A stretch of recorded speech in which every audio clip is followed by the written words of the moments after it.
good grief. Who's in there? Is that you, Sheena? It is Sheena. Sheena, I need the eggs. Come on out. Come on. No pecking. No pecking. No pecking. Move over. All right. I'm going to take the top off. You better get out of there. Well, go on. You already laid your egg. There's your egg. You laid your egg. Time to go. Oh, don't get grumpy at me.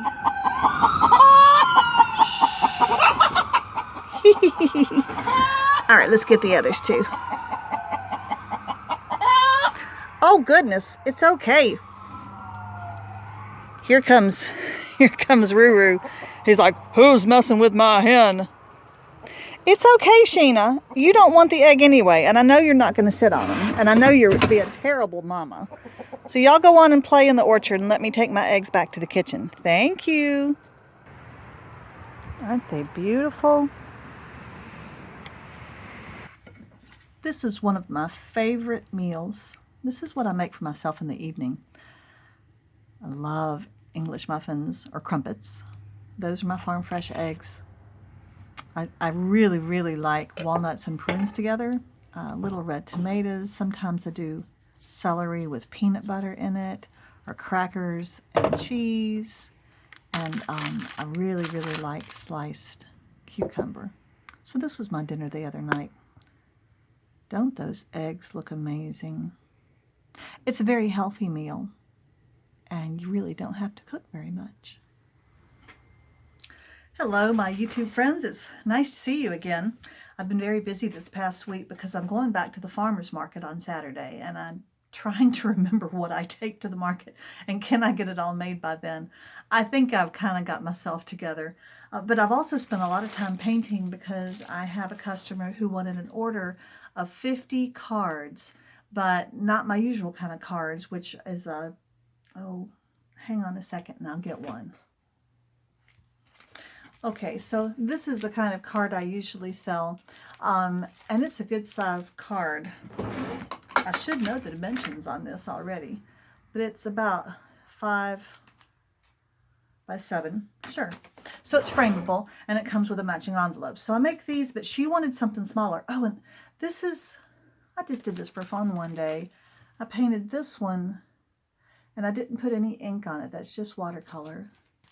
And then I did this one very similar, and I put ink on it. And almost everybody liked the ink better, which surprised me. This kind of has an elegant look, and this kind of has a whimsical look. I like them both. I don't know.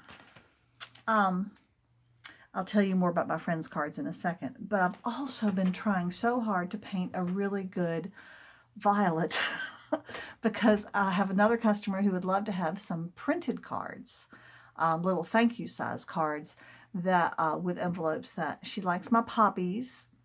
Maybe I'll find those and put them in here. And she wanted some violets. And my favorite violet card was one that I sold, and I did not take a scan of it before I sold it. This was like a year or more ago. And so I just had a photograph, which wasn't good enough. So I've been painting violets, trying to attain that perfect violet. I look at the photograph, but I can't seem to replicate it.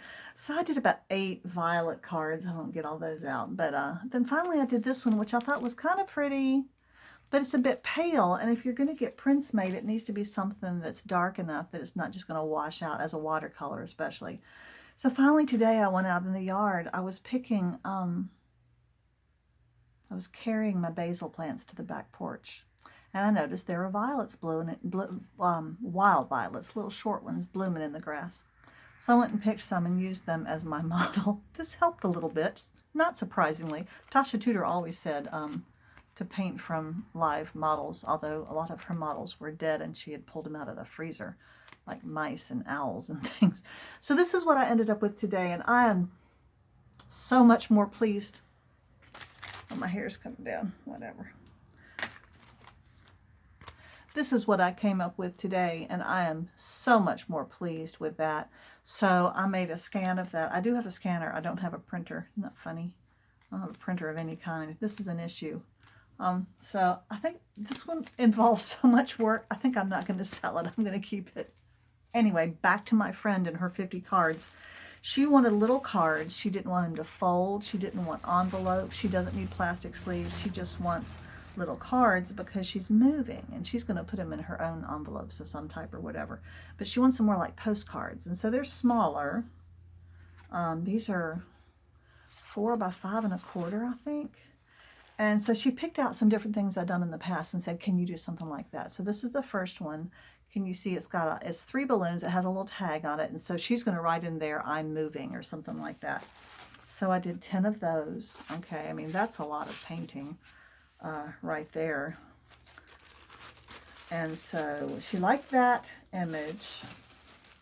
This was a very old type of card I did at the very beginning when I started to paint. And they're just little blotches of color that you use ink to turn it into a flower. And then again, there's a little tag that she can write in. And I did 10 of those. So, like I said, I've been doing a lot of painting. And then another one she liked, I had a little branch with, I think, 3 bluebirds on it. And she said, can you do 2 bluebirds? And have them looking at each other and have one of them talking to the other with a little bubble above. So I did that. And so I think I actually did 11 of these by accident. So one of the birds is going to tell the other, I'm moving. I just think this is a really cute idea and really very sweet of her to think of me in this. Because she could have bought little moving cards at Walmart or somewhere fancier, but she asked me to do them all individually painted, which is amazing. This is another one. I found this on a napkin somewhere. It's something like this, seagulls squawking. I don't remember if they were saying anything on that, but anyway, she can write up at the top. They're yelling at each other too. So these were harder. At first I was using masking fluid to get the white, and then I was like, no, can't do that. It was too much bother. And then for the last bunch, I came up with this idea, which is a little sunflower with 2. I was going to put 2 honeybees, but she preferred ladybugs, which is great because they're cute and brighter. So the ladybugs will be talking to each other, and that's pretty cute too. So I still have to finish up these, and then I'll be sending those off to her. That's a big chunk of what I've been working on. The other thing that came in the mail yesterday is a new stamp. I'm not a stamp person, but I do like stamps for my business. I have on the back of all my cards, I stamp this original watercolor by M.K. Christensen. And so that's been really nice on the back of there. So then I asked my husband, I had the hardest time with, as I've said before, my labels, because I have to get them. I don't have a printer, so I print them at our church, and that printer is about to die. And so the labels get caught in the printer, and it's just a mess. And it's inconvenient to go down there to do that. So I asked Adam if he could order me a stamp, which he did, a round stamp that is just the size of a 2-inch label, that has my company name on the top and my little motto or logo or whatever on the bottom, which is Natural, Healthy, Clean, which is my soap. It's Red Robin soap, so you can see that. Okay, and then I can stamp the labels myself at home. I don't have to go anywhere. And then we left a lot of space in the middle, so I can write whatever the product name is. I'll write in there. So like here, I stamped some of these, and that's for lavender soap, which I have some bars that I need to package. And then I also made that Healing Herb Ointment the other day, and so I can write that in the middle. So this may be kind of a game changer for me, honestly, as far as convenience, because I could stamp all my labels ahead of time and just write them in there. That's really actually a good idea. Trying to think if there's anything else. I've got some herbs drying over there. See right there? And lots of soaps and shampoo bars curing over there. I'll show you my basil seedlings that are on the back porch. Everything that's outside is doing great.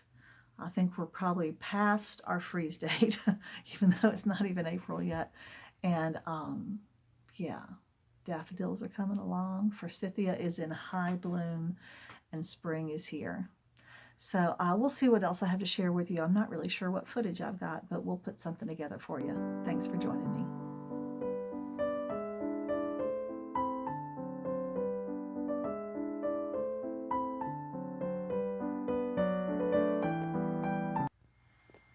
Here are my herbs drying on a tray that I picked and cleaned today. Those are dandelions. Don't they look pretty? And I'm so happy to see the plantain growing in my yard again this spring. It looks really healthy. This is broadleaf. No, this is narrowleaf. And then there is the yarrow. And those three together go into my Healing Herb Ointment. So you put these herbs into a mason jar, a big quart mason jar full of olive oil and coconut oil, and warm it just enough so the coconut oil will melt. You can even infuse it in a double boiler on the stovetop if you like, which I'm doing here. Later I'll put these essential oils in. This helps to mask that plant flavor. But it also has grapeseed oil, sweet almond oil, and shea butter. It's really a very luscious and healthy thing for your skin. Then later, after I've strained out the greenery and mixed all the oils, then I pour it into these nice double-walled tubs and let it cool before I put a top on it. Oh, this was a good lunch.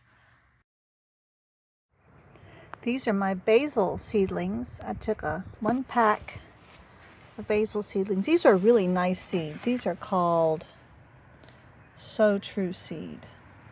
And I got them at a really nice gardening store. Anyway, every single little pot has, and I just kind of sprinkled them in there. I didn't sort them through. They're teeny seeds, and I would have pained my thumbs to pick them all apart.